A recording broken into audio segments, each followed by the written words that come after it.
আসসালামু আলাইকুম, কেমন আছেন সবাই? আশা করি ভালো আছেন। আলহামদুলিল্লাহ আমরা ভালো আছি। আজকে আমরা বানাবো তেলের পিঠা, তারপর হচ্ছে ছিটা পিঠা।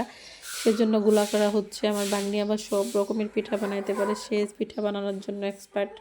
আর ওর হাতে পিঠা হয়, আমাদের কারো হাতে পিঠা হয় না। আপুও বানাইতে পারে না, আমিও বানাইতে পারি না। তাই ওই বানাচ্ছে, ছিটা পিঠা বানাচ্ছে। ও একটা ট্রাই করতেছে যে বানিয়ে দেখি কেমন হয়েছে। কিন্তু মাশাআল্লাহ সুন্দর হয়েছে। পিঠাটা খেতেও কিন্তু খুবই মজা হয়েছে। এখন আমরা পিঠাটা দেখেন কি সুন্দর করে দিচ্ছে। সে দেওয়া শেষ হলে দুইজন আবার বসে আছে। আমার দুই ভাইয়ের মেয়ে দুইটা দাঁড়িয়ে আছে এটা দেখার জন্য যে কেমন হয়েছে। ওরা খাবে, খেয়ে দেখবে কেমন হয়েছে। হয়ে গেছে অলরেডি আমাদের পিঠাটা। এই যে এখন সে উল্টায় নিচ্ছে, মানে ওপাশ ওপাশ আবার একটু দিবে, দিলেই হয়ে যাবে, নামিয়ে ফেলবে। তো পিঠাটা কিন্তু খুবই সুন্দর হয়েছে, খেতে কিন্তু খুবই মজা হয়েছে। তো প্রথমটা দিছে তো সেজন্য এমন হয়েছে। এখন উল্টায় এটা করা হবে। খুবই মজা হয়েছে পিঠাটা। তো আবার পিঠা বানানোর জন্য খুবই এক্সপার্ট। এটা শেষ করে আবার তেলের পিঠা বানাবে। দেখেন পিঠাটা সুন্দর হয়েছে। এবার খাচ্ছি সবাই মিলে, দেখতেছি কেমন হয়েছে।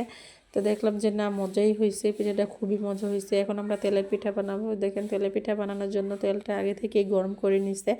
এখন আমরা গুলাটা দিয়ে দিয়েছি। দেখুন পিঠাটা একদম ফুলে যাবে একবারে, মানে এত সুন্দর হয়ে ফুলে যাবে পিঠাটা, খুবই সুন্দর হবে। দেখেন আপনাদেরকে দেখাচ্ছি পিঠাটা কীরকমভাবে সুন্দর। এই যে উঠে গেছে, এখন ফুলে যাবে। এই যে ফুলেও গেছে। পিঠাটা খুবই সুন্দর হয়েছে, একদম সফট হয়েছে, নরম, খেতেও মজা হয়েছে। আমরা এখন খাবো এটা। এই দুইটা আবার এই দুইজনকে দিয়ে ট্রাই করতেছি কেমন হয়েছে, ওরা দেখবে খেয়ে। তো ওদেরকে একটা দিয়ে দিয়েছে। কতগুলো বানানো হয়ে গেছে দেখেন, অনেকগুলোই বানানো হয়েছে। তো ওরা দুইজনও খাওয়া শুরু করে দিয়েছে, অলরেডি খেয়ে ফেলছে। আর আমরা এটা দিচ্ছি। তারপর আমরা আবার এটা মুরগির মাংসের ঝোল দিয়ে খাবো। পিঠা, তেলের পিঠা মাংসের ঝোল দিয়ে খেয়ে দেখবেন খুবই মজা। হয়তো কেউ হাসতে পারে, কিন্তু আমরা খাই, এটা খুবই ভালো লাগে। যার যার কাছে যেমন লাগে, কিন্তু আমাদের কাছে খুবই ভালো লাগে এটা মাংসের ঝোল দিয়ে খেতে। আমরা মাংসের ঝোল দিয়ে খাই, এমনিতেও খাই, কিন্তু ঝোল দিয়ে বেশি ভালো লাগে আমার কাছে।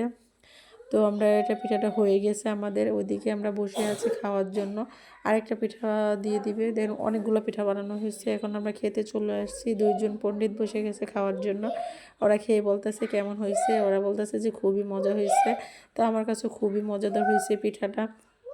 এভাবে বাসায় ট্রাই করবেন, পিঠা বানানোর জন্য খুবই মজা হয়। আর শীতের দিনে তো পিঠা একটু বেশি খাওয়া পড়ে, কারণ গরমের দিনেও পিঠা অত খাওয়া পড়ে না, শীতের দিনে যতটা পিঠা খাওয়া পড়ে।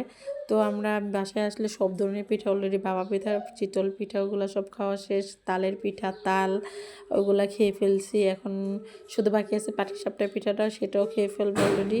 তো ওটা বানাবো, আমরা প্ল্যান করতেছি, তো ওটা খাবো। তো ওরা খেয়ে বলতেছে যে খুবই মজা হয়েছে পিঠা। তো সে আবার বলতেছে যে ওরা দুইটা করে খেয়ে ফেলছে। ধন্যবাদ সবাইকে, ভালো থাকবেন।